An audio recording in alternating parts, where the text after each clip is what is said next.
The Whispering Baobab, Episode 2, The Price of Curiosity. The night that followed the awakening of the Whispering Baobab was unlike any the people of Nabutu had ever known. The wind that had roared through the village finally died away, but it left behind an eerie silence that weighed heavily on every heart. No one returned to sleep. Lanterns glowed in every home as families huddled together, whispering prayers and ancient songs for protection. Kofi slowly made his way back from the baobab tree. His hands trembled, and his thoughts raced. He tried to convince himself that everything he had seen had been nothing more than fear playing tricks on his mind. Yet the image of the glowing eyes and the ancient voice refused to leave him. When he entered the village, he immediately noticed that something was wrong. The villagers stood motionless in the open square, their eyes fixed on the dark forest beyond the fields.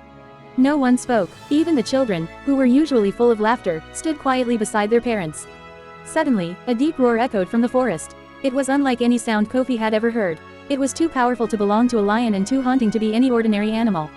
The roar rolled across the hills, causing the ground beneath their feet to tremble. The village chief tightened his grip on his carved wooden staff. His face, usually calm and confident, had turned pale. "The ancient seal has been broken," he said in a trembling voice.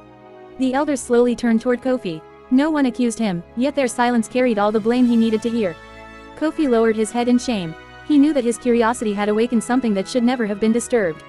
The chief ordered the elders, Mama Adjoa, Kofi, and the village healer to gather inside the sacred meeting hut. The heavy wooden doors were closed, and only the glow of several oil lamps lit the room. The village healer, an old man whose wisdom had guided Nabutu for decades, carefully placed an old leather bundle on the table. His wrinkled hands gently untied the worn ropes that held it together. Inside was a faded map, so old that parts of it had begun to crumble. The healer spread the map across the table. At its center was the great whispering baobab. Surrounding it were three strange symbols placed in distant parts of the land. "Our ancestors created a powerful seal many generations ago," the healer began.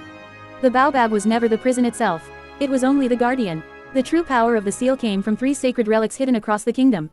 Everyone listened in complete silence. The darkness imprisoned beneath the tree is known as the Shadow King. Long ago, he sought to cover the land in endless night and enslave every village. It took the combined strength of the greatest warriors, healers, and spiritual leaders to imprison him. The healer looked directly at Kofi. "When you touched the tree, the ancient seal weakened. The Shadow King has begun to awaken." Kofi felt a heavy weight settle upon his heart. "If this is my fault," he said firmly, "then I will do whatever it takes to stop him." Mama Adjoa looked at her grandson with both fear and pride. She had always known that one day he would face a challenge greater than himself, but she had prayed that day would never come. The healer sighed deeply. "Many have searched for the three sacred relics." He paused before continuing. "None of them ever returned." A flash of lightning illuminated the room through the narrow windows. Thunder shook the ground, and the flames of the oil lamps flickered wildly. Then a freezing wind swept through the hut, even though every door and window remained tightly closed. Suddenly, a terrified scream echoed from outside. The meeting ended instantly. Everyone rushed into the village square.